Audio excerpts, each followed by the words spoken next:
হাদিসে কেসর।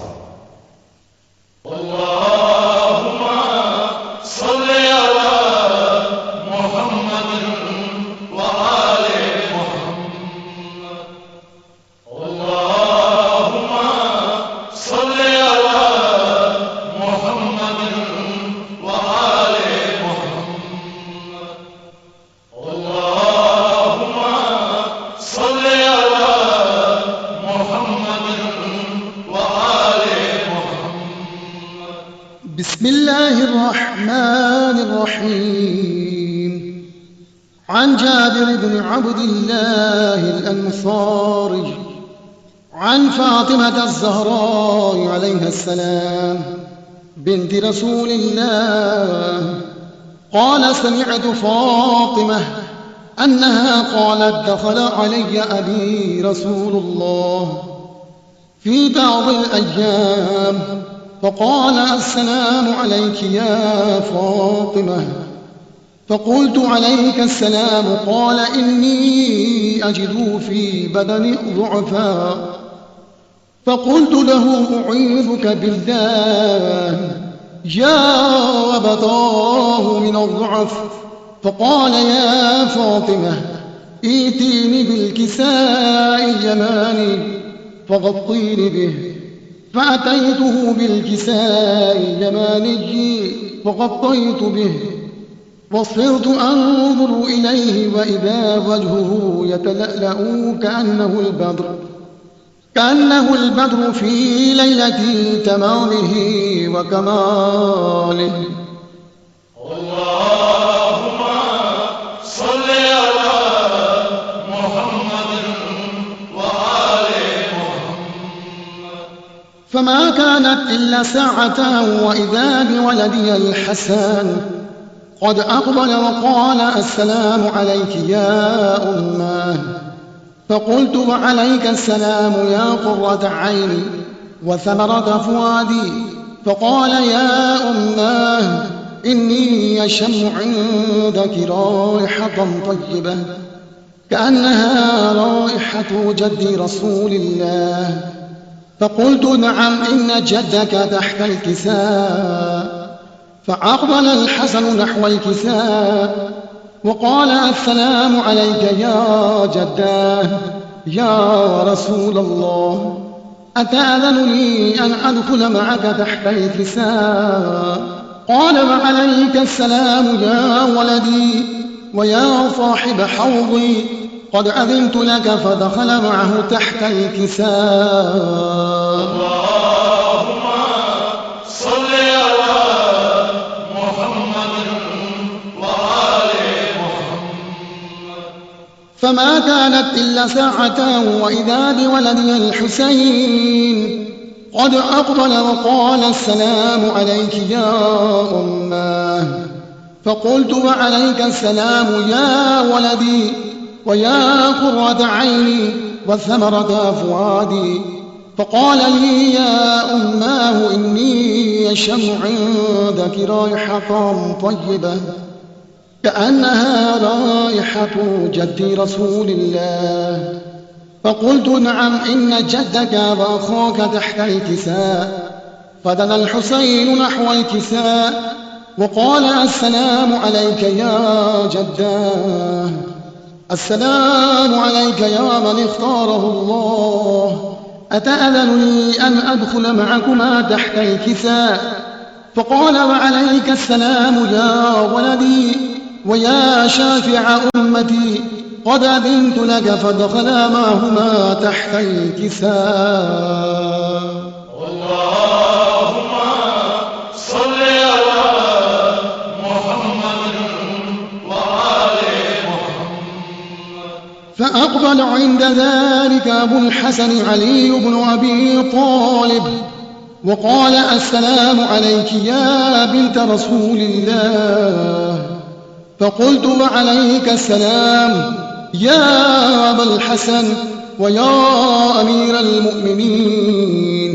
فقال: يا فاطمة إني أشم عندك رائحة طيبة كأنها رائحة أخي وابن عمي رسول الله. فقلت نعم ها هو مع ولديك تحت الكساء.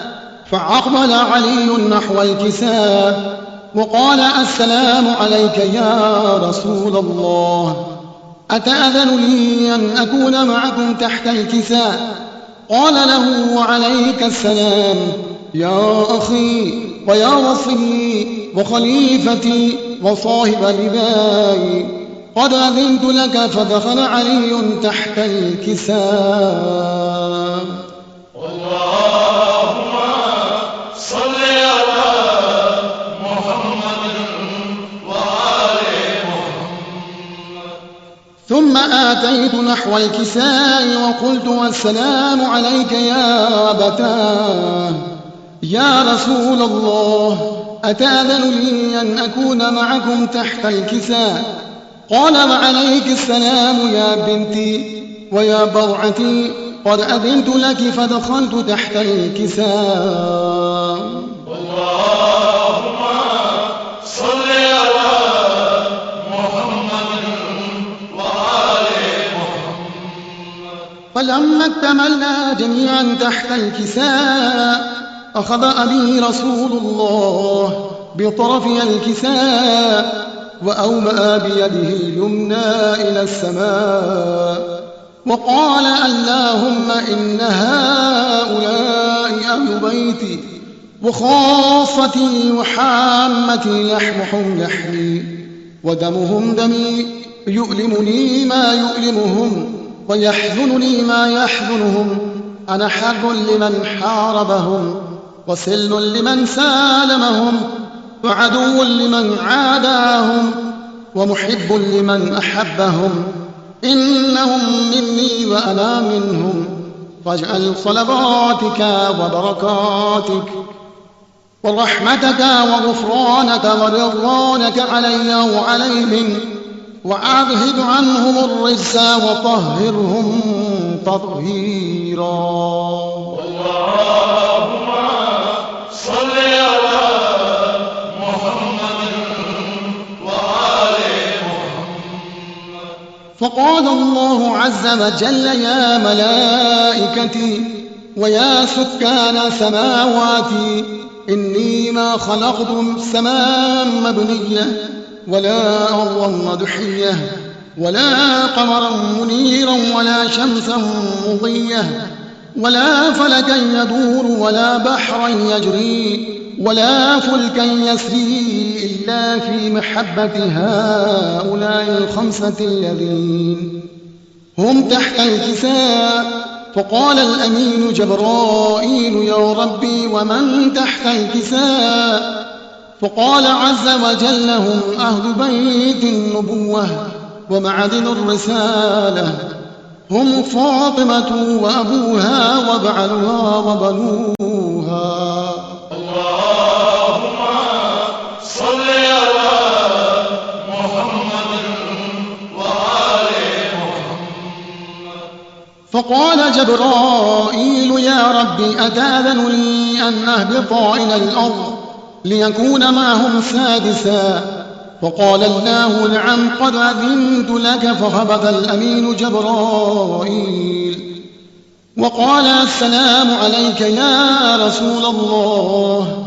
العلي الأعلى يقرأك السلام ويخصك بالتحية والإكرام ويقول لك وعزتي وجلالي إني ما خلقت سماء مبنية ولا أرضا مدحية ولا قمرا منيرا ولا شمسا مضية ولا فلكا يدور ولا بحرا يجري ولا فلكا يسري إلا لأجلكم ومحبتكم، وقد أذن لي أن أدخل معكم، فهل تأذن لي يا رسول الله؟